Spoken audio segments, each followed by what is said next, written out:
Hi, I'm Yaakov Katz, and welcome to another episode of the Jewish People's Podcast. Israel today is in the middle of one of its most divisive debates, the question of Haredi military service.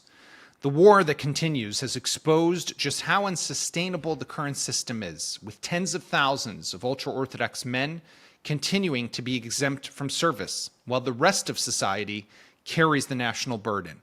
The IDF says it is short more than 12,000 soldiers, a gap that can't close without real, substantive societal change. Into this heated moment steps our guest on today's episode, Rabbi Shmuel Chaim Naiman. Rabbi Naiman is a teacher, a writer, and the voice behind Substack called Healthy Jew. Rabbi Naiman chose not to stay on the sidelines. Instead, he recently enlisted in the IDF as a combat support soldier. His decision stands out because it runs counter to the prevailing norm in his own ultra-Orthodox community. He has chosen to wear the uniform not only as a matter of security, but as a statement of belonging, that being part of the Jewish people, of Am Yisrael, means sharing in its sacrifices and responsibilities. In our conversation, we explore why he made the choice, what it says about the future of Israeli society, and how this perspective can help us think more clearly about the urgent policy challenge of equal service. Stay with us. Rabbi Shmuel Chaim Naiman, it's great to have you on the Jewish People's Podcast. Thank you so much for joining me. Great to be here with you. So we're talking because I came across a post on Facebook that was a link to the Healthy Jew Substack that you write, which we'll talk about because I also want to understand exactly what does it mean to be a healthy Jew and this journey that you've also been on for wellness in Israel, which is a separate issue. But you are the mashgiach at a yeshiva called Lev HaTorah, which is based in Jerusalem. It's a yeshiva for a one-year program for mostly 1 year, 2 years, 3 years for American kids, mostly, I guess, who come here for the year to spend a gap year in Israel. But what I found very interesting is we're all seeing you right now. You're wearing the white shirt, you got the beard, you got the big black kippah. You're a mashgiach in a yeshiva. You're, I'm guessing, in your mid-30s or something like that. I'm just throwing 36. 36. Okay, I wasn't too far. And you have decided to serve in the IDF. And you outline in this post of yours a litany of reasons why. And why in this moment, in this time, despite everything that we are hearing, and despite this very clear divide within the Israeli people between the Haredim and the rest of the country, you have decided to take this and you're serving the army. And I just want to say to people, follow Rabbi Naiman because it's interesting. He's posting, I saw a video today of him with the soldiers lined up. It was on his WhatsApp status, getting ready to do, I guess, target practice or at the range. Yeah. It's interesting, but also moving and All inspiring. the links at healthyjew.org. It's all clear there. So let's go back to the beginning for a moment. What happened? Why are you now in the army? So it's for me, it's really about what you mentioned about the divide happening. There's really two sorts of divides happening. There's a divide within Israeli society, within the Haredi, to the more Dati society, and then there's the question in general about what and how this war should continue. For me, the statement I'm making, and yeah, I'll be open and honest. I'm 36, and my contribution I have to the army is more of a statement of support than actually that I'm not going to be the guy that's going to be in the tunnels in Gaza, destroying Hamas, and even more so, in a way, it's just ironic because my role in the yeshiva that I teach, it's actually a yeshivat hesder. It's a Dati Leumi, a religious Zionist institution, and my role is to try to help the boys in the first year of their program to connect and grow in their relationship with Israel and Judaism. And then as boys grow, they connect more like, hey, we're here in Israel, let's be part of this. And then the boys who really have a strong experience, many of them will join the IDF. So I really am helping to build soldiers who will be doing a full service.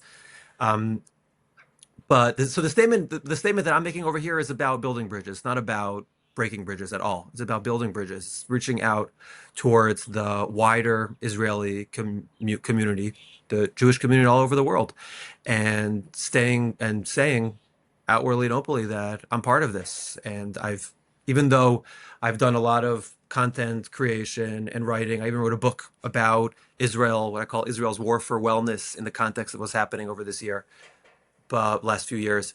But there's no substitute for actually putting on the uniform, showing up in base. And I've only been there a week. I can already tell you, just having, I'm not exaggerating, tens of thousands of eyes on our little Haredi pluga, our unit that's right now starting basic training.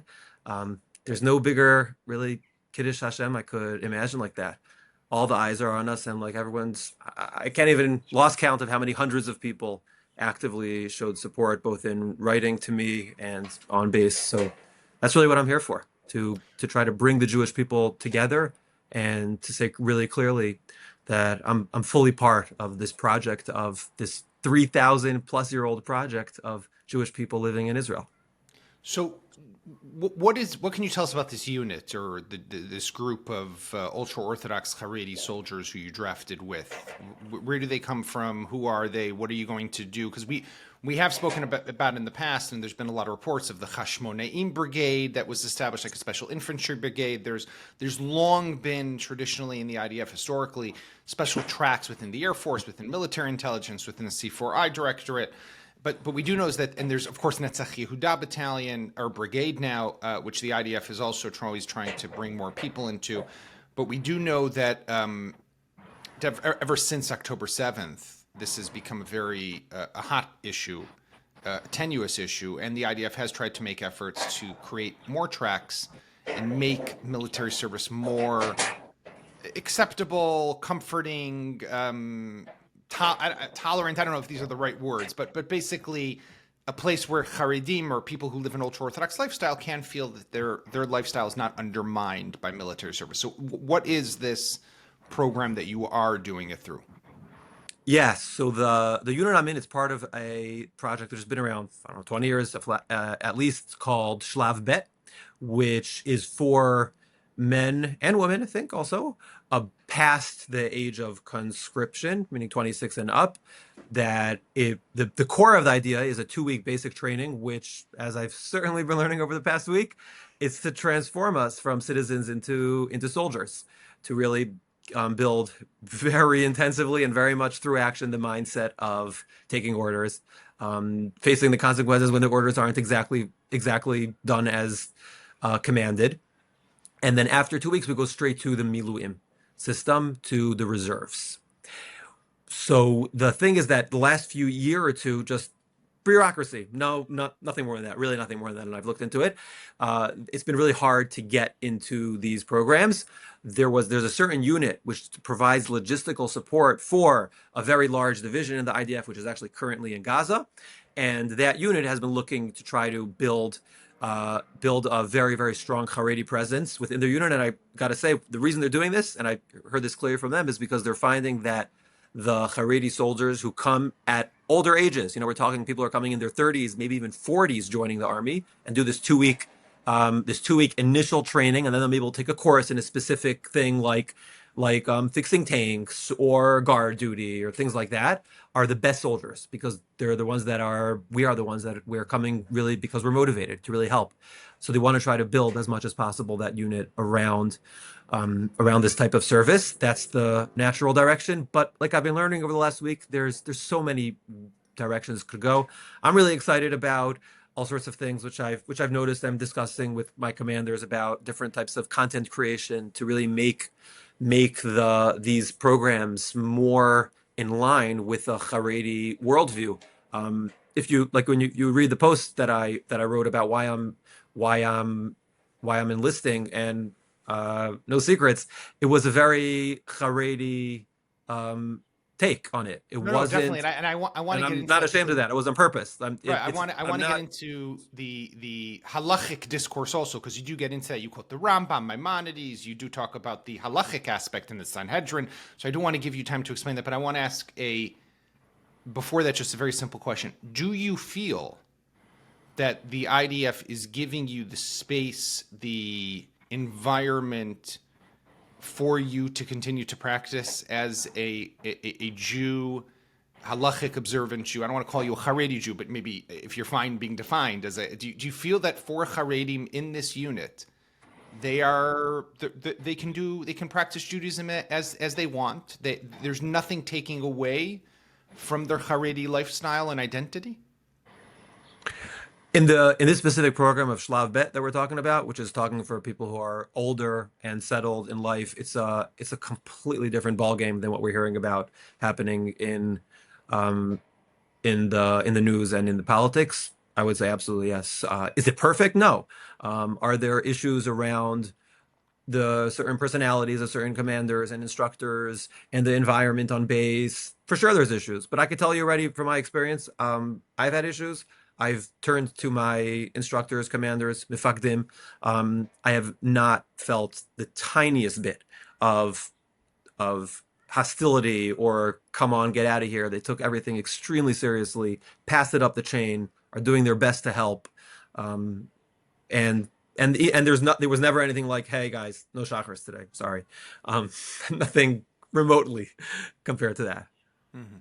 Okay, so explain. I mean, you kind of explained to us in the beginning, October 7th, Israel at war, can't stand by. And you write in the post also that the country is missing 12,000 soldiers. Some might even say 15,000 soldiers. Whatever it is, there's a significant number of soldiers who we just don't have. It has to do with 900 who have been killed. It has to do with thousands that have been wounded and taken out of military service. And it also just has to do with the fact that the missions have grown as a result of the threats and challenges that Israel now faces along its various borders, that Israel does need more troops. What is the halachic foundation or basis for your decision to do this? Because there are rabbis, and you are a rabbi, but there are other rabbis who say, no, sitting in yeshiva is more important. The bitul Torah, right? The wasting time and not spending time learning Torah is bitul Torah. That's a transgression. You need to sit in yeshiva. You need to learn. You should be teaching. You should be studying Gemara with your students. So, what is the halachic foundation for your decision? Okay, certainly a very important question, and I guess for me, like I was saying before, it's even more because my role in yeshiva is preparing students to serve in the IDF, so it's even more ironic. 2 points. First, the more important point, which is something which I think is very missing from the discourse. Before I get to the actual halacha thing, which is that it's really kind of irrelevant. The whole thing of rabbis, but the rabbi said, because that's not really how Judaism works. Judaism, Orthodox Judaism, doesn't really fit like a hand in a glove with the way we absorb information nowadays from media, political commentary, which is great and fine. You know, you and I are both different angles, but we're in the business. I'm also, and that's great. It's there, but that's not how Torah works. The way Torah works, the way Torah has always worked.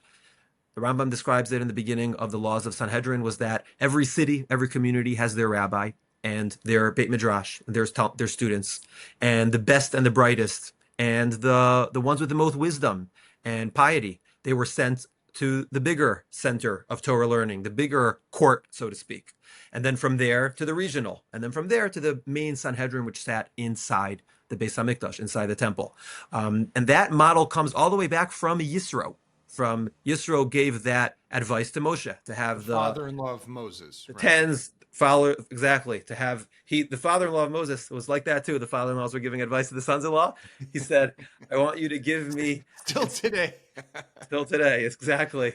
Instead of you being, and you could imagine it, you could really hear the echoes of 2025. That there was that one rabbi, Moshe, up top there, deciding for everyone, and every single thing went to him, and he was like, this can't work. You've got to have a hierarchy, a chain of command. And the reason for that is super, super, super crucial, because Torah is a way of life. It's about what's going on in our heart, in our relationship with Torah. It exists within us. So we have to have our own personal relationship with our rabbi. And our rabbi will have a relationship with his rabbi, and his rabbi with his rabbi, all the way up to the top rabbis.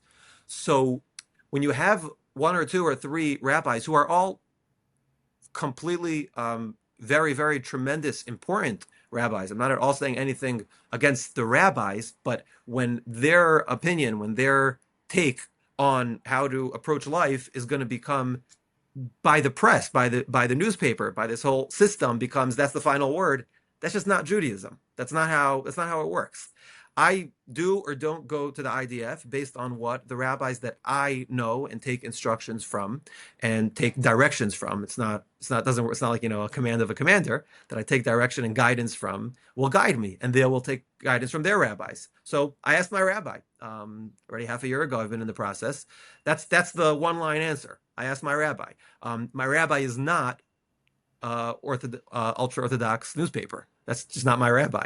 Ultra-Orthodox newspaper is a bunch of nice guys, political commentators that, for whatever reason, and thankfully I don't work for anything in that system, so I could say, I don't have any trust in these guys. They're probably nice people, but they're not the ones who are going to decide for me who my rabbi is. Sorry. And there are many rabbis that... I mean, you did say, Rabbi Naiman, that you're making a statement, and I think you're making a statement showing that somebody who looks like you can put on a uniform, can serve the country, can go to the army. And I guess you're also making a statement because I think, if I'm not mistaken, you live in Beit Shemesh, right? You probably live in an area with a lot of ultra-Orthodox Jews. And I guess they're seeing you coming back from the army, and they're seeing you, and they now know you're in uniform, and your kids know that you're in uniform, and your kids' friends in the school know you're in uniform. And so it is making a statement, and I'm curious how it's only been a week, but how it's been received by the community from where you live, and also, I mean, when you hear the politicians, definitely, and we don't have to mention names, but the people who sit in the Knesset who represent the Haredi parties, those newspaper Haredim that you mentioned, I mean, what are they missing? What are they not understanding? And what would you want them to hear you say? Or what if you could talk to the Gaffneys and Goldknopfs of the world? So I did mention names, sorry. What would you want them to hear from you? It's a good question and a delicate question. I guess I'm trying to think how to dodge it. Because I guess my point is they're not representing me. They're not, it would be like, what would I tell to... No, but they are representing a lot of people. And Yeah.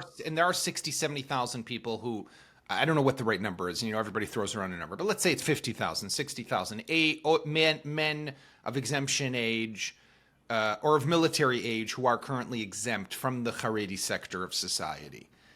I mean, listen, and I think this, and this is why maybe I think you're making the statement, is you understand and you sense, and I tell people all the time, look, I come from a family where we have a number of people who serve. My daughter just finished up 3 years in the Army as an officer. I have three nephews who had been serving in the elite units and were in Gaza. And I have other family members who don't serve and are Haredim, and they avoid the military service. And that Shabbat table, when we all get together, if we get together, has become a little more, there's tension in the air today, right? Between those who serve and those who don't serve. And I think it makes everybody uncomfortable, but I think that it's not unique to me and it's not unique to you. It's something that's becoming an Israeli experience today. This tension that now exists because of what's happening. And I wish that this would change. I wish that the Haredim would step up, because I feel that it creates also, I say to my Haredi friends, I spoke recently with a Ger Chassid, who is even close to the Rebbe.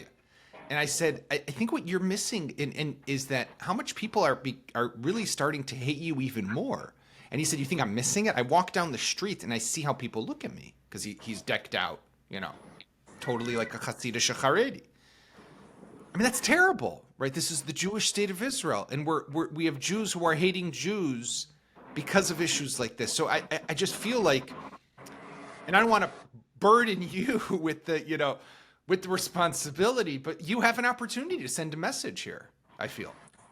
That's what I'm trying to do, exactly. I'm not trying to in the Shabbat table experience you're describing, which is definitely mine also and all of ours, it's not that I'm trying to, switch to the other side of the table, that I was on the Haredi side of the discussion. Now I'm just switch teams.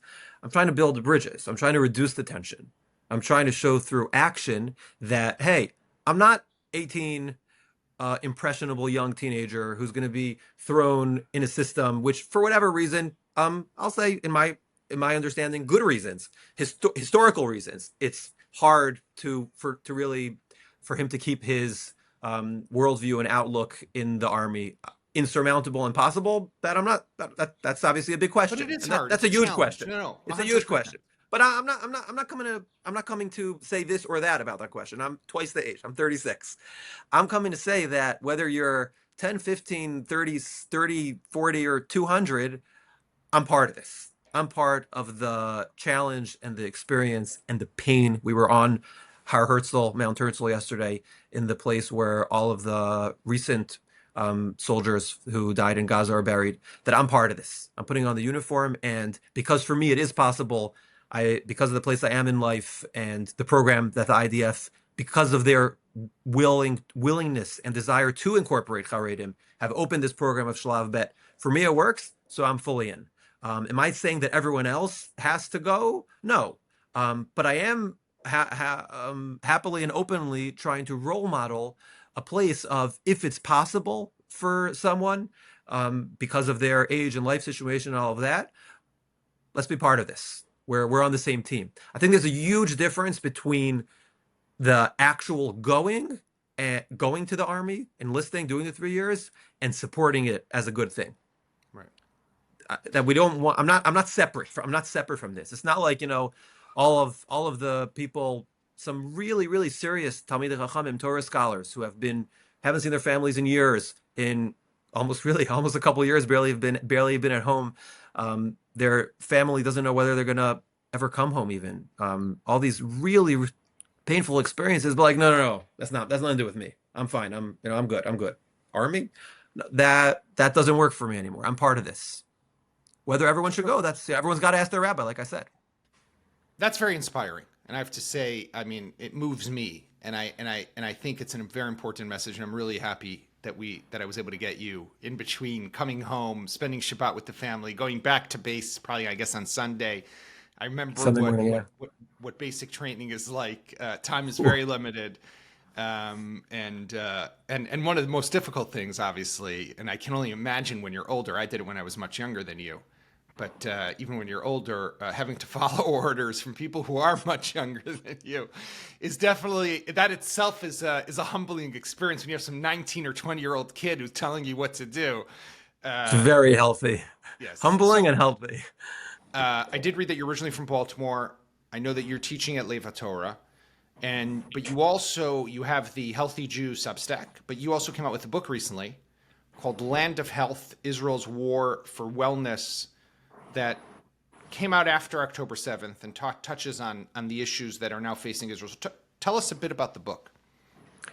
So there's two parts of the book. The first part of the book, which is really the main point, which I think is incredibly important and relevant for where we are today, is that Judaism, the Jewish people, it's not only, maybe perhaps not even primarily, idea, a concept, a spiritual way of living up there somewhere with God and the angels. It's about a way of living in our body in this world. The Jewish people, B'ni B'chor Yisrael, is the first thing that Hashem told Moses to tell to the king of Egypt, that we are one human form. A human form has a soul and a body. So we're all one nation, one soul. We care about each other. We get that. But the body of Israel is the land of Israel. That's what the Kuzari and the Gaon of Vilna both explain. So I really outline and go into detail about what that means, that the Jewish body is the land of Israel, and how that could really help me to find a solution to all the problems of the nation of Israel, because God doesn't expect us to be perfect, to be the only living in the Israel soul. We also have Israel bodies, and bodies have desires and distractions and make mistakes. And the land shows us the path to finding health, to being the healthy body, to finding health and balance in this world. Give us an example what that means. From within the context of the land. Well, in So the context of the land and how, let's say, it ties into this post-October 7th reality that we now live in. absolutely, absolutely. So the unique, incredibly unique thing about how Israel's geography is the balance. You got on the north the Hermon, you got snow there in the winter, mountainous, very fertile, very beautiful regions, and then just really a few miles south, you've got the Negev Desert. And you just look at a map, really, just look at a globe. It'll be like, wow, why didn't I ever notice that before? You'll see a lot of green from Europe, Russia, around Turkey, going down into Israel.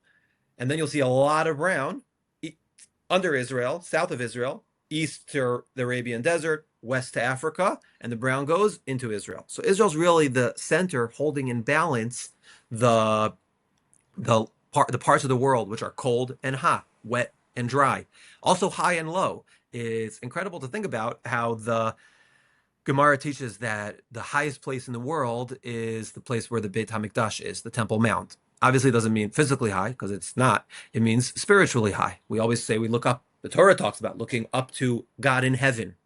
The height is But we above do have anything Dead in this Sea, world. which is the lowest place on earth. And the Dead Sea is the lowest place on earth, just a few miles away. I got to tell Exactly. you, when I That moved that to contrast. Israel, when I did move to Israel in the 90s, then I was in high school, it always struck me how in such a tiny piece of land, we have snow, we have the Dead Sea, we have the Mediterranean, we have the desert. I mean, it was like in this tiny, tiny sliver of land, it really has all the elements. Yeah. It's something really special and really beautiful, and something I write a lot about on my newsletter, and it's in the book also. And I also guide foraging walks. The plants are a really direct, deeply inspiring and experiential way of connecting with the life of the land, because the same plants that we could learn about and eat and taste that are growing out in the wild here, the ancestors of these plants were eaten by our ancestors right here 2,000-3,000 years ago. We could eat the original maror that they ate on Pesach. So many things like that, things that are mentioned all throughout Tanakh and the Mishnah. The land is really alive, and I got to say that the modern state of Israel has done an incredible job in making the nature of Israel, not just preserving it, but make how accessible it is. Yeah. We were in Baltimore recently. I looked at a map. You know, look at Google Maps from where we live, our suburban neighborhood, my parents, where I grew up. I got to walk a few days to get to the Appalachian Trail, to get to nature. Walk a few days along highways. In most Israeli cities, you just walk half an hour to the outside of the city, and you'll have a trail which will take you straight to 2,000-3,000 years of history. So this balance and this experience is really the definition of what health is. Health means balance. The Rambam and others wrote, health means balance. Too much blood sugar, too little blood sugar.